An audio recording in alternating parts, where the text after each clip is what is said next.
क्या क्या हुआ?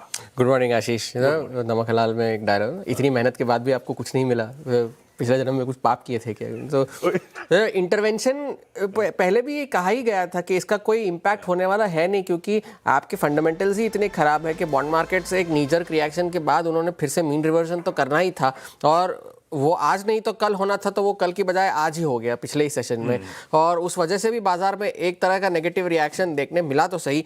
और इसकी वजह से अगर आप 10 साल की यील्ड देखें वो तो 4.7 पर आई गई है।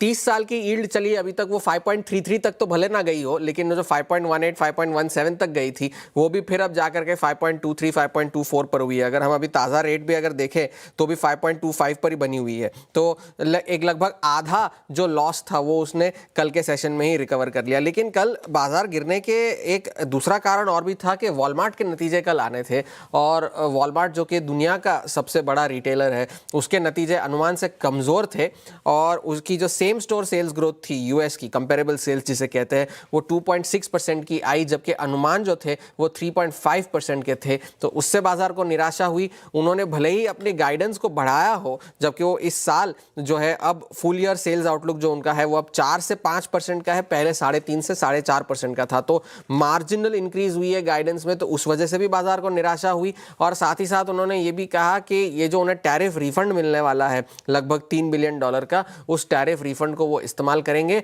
और कीमतें जो है उसे कम रखेंगे कंज्यूमर्स के लिए। बाजार को ये नतीजे अच्छे नहीं लगे, ना कि कमेंट्री अच्छी लगी। स्टॉक 10% गिरकर बंद हुआ, और उस वजह से डाउ और नैस्डैक दोनों पर दबाव था, जो कि 2022 के बाद का सबसे खराब दिन वॉलमार्ट के लिए रहा। स्कॉट बेसेंट ने कल सीएनबीसी को अपने एक इंटरव्यू में ये कहा कि ये जो डेट बायबैक का जो प्रोग्राम था, जो $4 बिलियन जो उन्होंने बढ़ाकर की थी, वो उससे भी ज़्यादा हो सकता है। पहले 2 बिलियन से उन्होंने 4 बिलियन किया था, वो कह रहे हैं कि 4 बिलियन से ज़्यादा भी हो सकता है।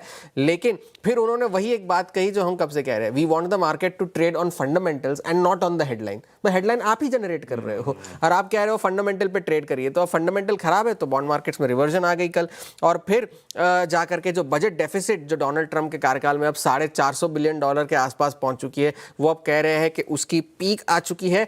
पीक आने के बाद अब उसके कम होने की गुंजाइश है, और ये जो $40 ट्रिलियन का जो कर्ज का आंकड़ा है, उसे हम जो है रास्ते ढूंढेंगे उसको कम करने के। और ग्लोबल ग्रोथ एकलौता ऐसा रास्ता तो नहीं, मगर एक महत्वपूर्ण रास्ता है कि ग्लोबल ग्रोथ जब होगी तो ये नंबर जो है वो अपने आप कम हो जाएगा। ईरान को लेकर के भी उन्होंने बयान दिया कि जिस तरह के इकोनॉमिक सैंक्शंस हम अनाउंस करने वाले हैं, उसके बाद किसी भी तरह के लार्ज स्केल मिलिट्री ऑपरेशंस की गुंजाइश नहीं होगी फिलहाल के लिए, ये उन्होंने बात कही। और जो इकोनॉमिक सैंक्शंस है वो सोमवार को घोषित करेंगे, ये उन्होंने कहा। लेकिन सोमवार से पहले वीकेंड भी आता है, और वीकेंड से पहले लोग डील के लिए बेगिंग करने भी चले जाते हैं, ये भी बात आप ध्यान में रखिएगा। बाजार खुलने से पहले भी आ जाते हैं कि भाई लोगों ने हमसे फ़ोन करके कहा कि आप ये मत करिए वो मत करिए, वो भी हो सकता है। सो डोंट बी सरप्राइज कि अगर ऐसा हो। कल ईरान के विदेश मंत्रालय ने इस बात का जवाब भी दिया, आर्थिक आतंकवाद का नाम दिया उन्हें इस तरह से।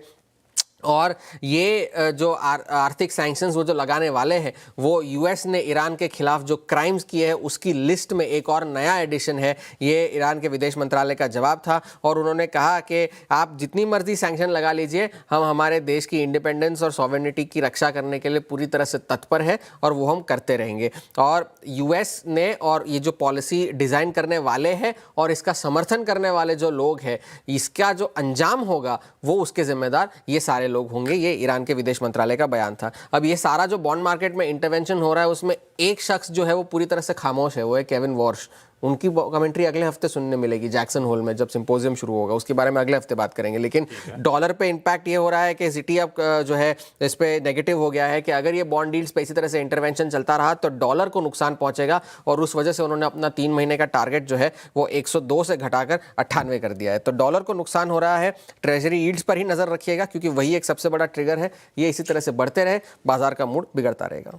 नई नई चीज़ें अपन ढूंढ लेते हैं। आजकल कच्चा तेल नहीं, आजकल डॉलर इंडेक्स, आज की treasury yields core focal area.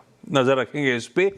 इनका मामला कल और आज भी गड़बड़ाया हुआ है, उसके बावजूद गिफ्ट निफ्टी इन ग्रीन खुलने की तैयारी कर रहा है।